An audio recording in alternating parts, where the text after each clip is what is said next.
E aí pessoal, tudo bem com vocês? Comigo tudo muito bem, muito obrigado por estar nesse canal, é com muito prazer que eu estou aqui. E hoje eu vou falar o seguinte, vou falar quais são os 7 passos que você tem que tomar ou as 7 coisas que você tem que saber para você montar uma carteira de investimentos segura, aquela carteira blindada, aquela carteira que pode até passar facilmente por várias crises, vai estar lá firme e forte e você vai aguentar de boa, ok? Eu falo muito com pessoas iniciantes, né, o tempo todo, toda semana, na academia, aqui na minha escola, e as pessoas me perguntam muito as mesmas coisas, então por isso eu anotei aqui 7 dúvidas ou 7 passos essenciais para você montar uma carteira de sucesso. Eu vou falar aqui com vocês, mas antes de mais nada, deixa a mão no like aí se você gosta desse conteúdo, deixa a mão no like para dar aquele valor para o canal e também para ajudar a espalhar esse conteúdo pelo YouTube, para ajudar tantas pessoas que estão procurando também como investir, sair aí da aposentadoria do governo e fazer sua própria aposentadoria, assim como já fazem vários outros países do mundo, né? Vários outros lugares do mundo. O Brasil também tem muito potencial para isso. Bom, vamos começar a falar o seguinte, para você montar uma carteira segura, você tem que ter algumas coisas em conhecimento, você tem que conhecer algumas coisas, saber sobre algumas coisas. Sem enrolação, já vou falar a primeira delas, ok? Que é ter um claro objetivo. Se você não tem um claro objetivo do que você quer, é muito complicado você começar uma carteira de investimentos, né? Você quer investir para quê? Para você comprar um carro, para você comprar uma casa? Esses dias um aluno meu me perguntou, Di, mas eu quero investir, eu quero comprar um carro. Que investimento você aconselha, né, para eu fazer isso? Então tem várias questões, tem várias perguntas que você tem que responder. Esse carro vale quanto? Em quanto tempo você quer ter esse carro? E quanto de dinheiro você está disponível a guardar ou investir todo mês para você ter esse carro? Seriam investimentos de um médio prazo, de um curto prazo, de repente? Depende muito da sua quantidade de aporte. Já não recomendaria investimentos em ações, por exemplo, jamais, né? Então, existe muito a clareza do objetivo que você quer ter. Se você não tiver um objetivo claro, por exemplo, eu aposento pensando em aposentadoria, longuíssimo prazo. Então eu consigo diversificar mais, eu consigo saber melhor onde eu vou colocar cada coisa, cada dinheiro. Logicamente eu tenho uma reserva de emergência, uma reserva de oportunidade. Então você tem que primeiro ter muita clareza de qual o seu objetivo quando você pensa em investir, ok? Esse é o primeiro passo, a primeira pergunta que você tem que fazer para si próprio. Segundo, é entender os riscos. Você tem que entender muito os riscos que você corre. Primeiro porque Bolsa de Valores existem vários riscos, porque a gente está falando de renda variável.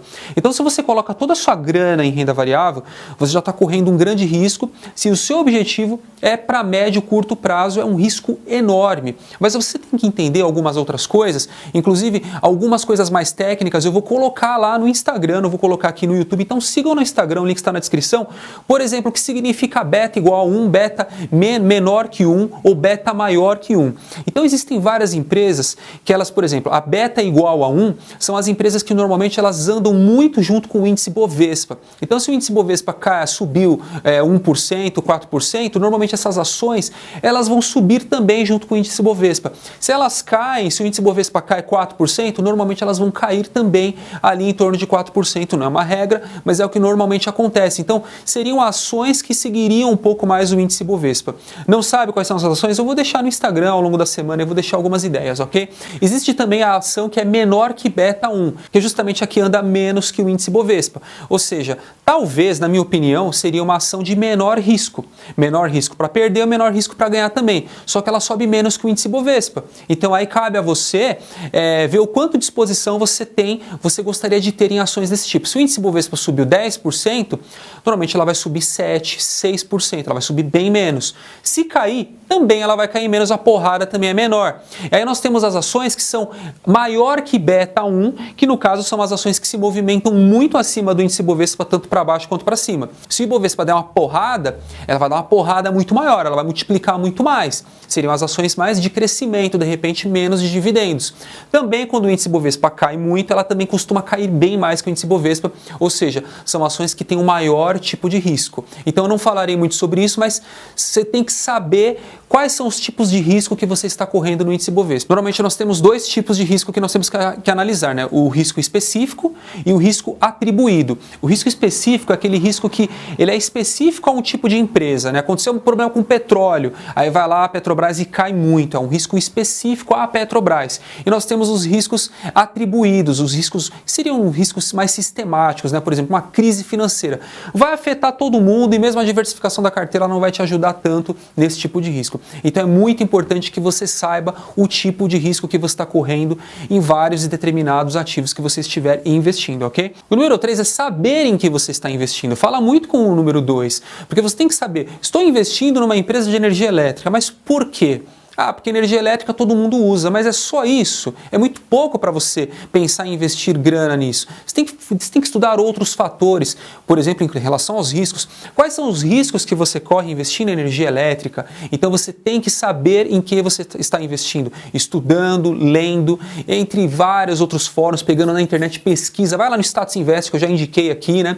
Vê lá o histórico de dividendo, o lucro líquido, se a empresa é muito alavancada, independentemente do setor. Então você tem que saber por que você está investindo em determinada empresa. Esse é o número 3 dos mais importantes também. 4 é saber diversificar. É lógico que uma carteira bem diversificada, ela é bem mais segura que uma carteira pouco diversificada. Eu já falei aqui. Se você tem só ações de empresas de energia elétrica, você não está diversificado. Às vezes a pessoa pensa que está diversificado, mas não está. Você está em apenas um setor. Então é muito importante que você tenha diversificação em vários outros setores. E lembrando lá do tópico 2, que tipo de risco tem em cada setor, para você também diversificar o risco, não só diversificar as empresas, mas diversificar o risco. De repente, uma coisa que é arriscada para uma, quando cai uma, de repente sobe outra, de repente tem empresas ali atreladas ao dólar, então quando o dólar sobe, essa empresa também sobe. Ah, então a empresa quando o dólar cai, determinada empresa cai. Então assim, você tem que gerenciar o risco e ele está muito ligado à diversificação. Não só de ações, mas de fundos imobiliários e tudo mais, né? Número 5 seria ter uma reserva de oportunidade. É muito incoerente, é muito irresponsável, digamos assim, até radical falar isso, mas você ter tudo alocado em ações e fundos imobiliários e não ter uma reserva de oportunidade. Porque a reserva de oportunidade que te protege para uma possível crise. Então lembra, eu tenho aquela regrinha lá que eu até ensinei vocês outro dia no vídeo. Pega 50% de tudo que você tem disposto a investir, coloca 50% na renda variável e 50% na renda fixa. Pode até ser um tesouro direto. À medida do tempo que você for chegando ali num patamar que você já tem um ano de salário, um ano das suas despesas numa reserva de oportunidade, que também pode ser junto com a reserva de emergência, você já pode alocar um pouco mais na renda variável. Ok? Lembrando que a reserva de emergência também seria interessante separar da reserva de oportunidade, porque a reserva de emergência é aquela coisa para dor de barriga, se você perdeu o emprego, se você sofreu um acidente, e a de oportunidade, de repente acontece uma crise, de repente acontece uma pandemia, que nem aconteceu no ano passado.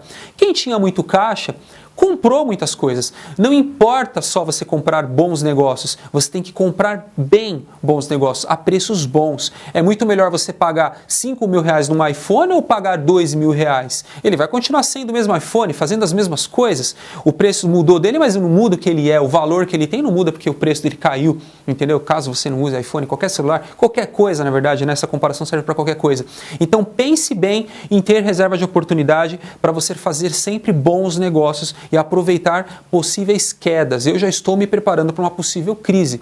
Se ela vem, quando ela vem, eu não sei, mas que ela vem, um dia ela vem. Quero estar preparadinho ali para fazer os meus aportes parrudos, entendeu? Então, reserva de oportunidade é o tópico 5 para você começar uma carteira segura.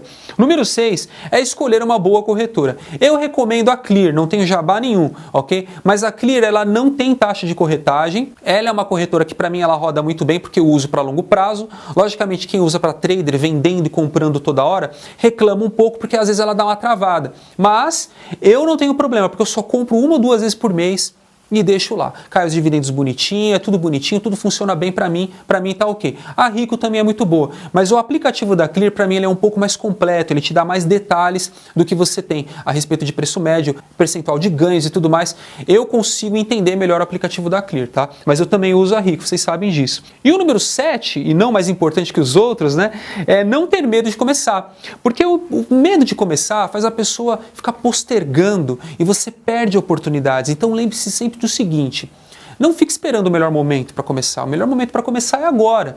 O importante é você sempre colocar um pouquinho todo mês, um pouco que não vai te fazer falta, que não vai te quebrar o orçamento, porque ir fazendo a reserva de oportunidade. Sempre que tiver uma queda grande ou de repente até uma crise, você tem aquela reserva de oportunidade para comprar bons negócios com preços bons. Então você sempre vai ganhar do mercado. Não importa a rentabilidade no primeiro ano, 6%, 5%.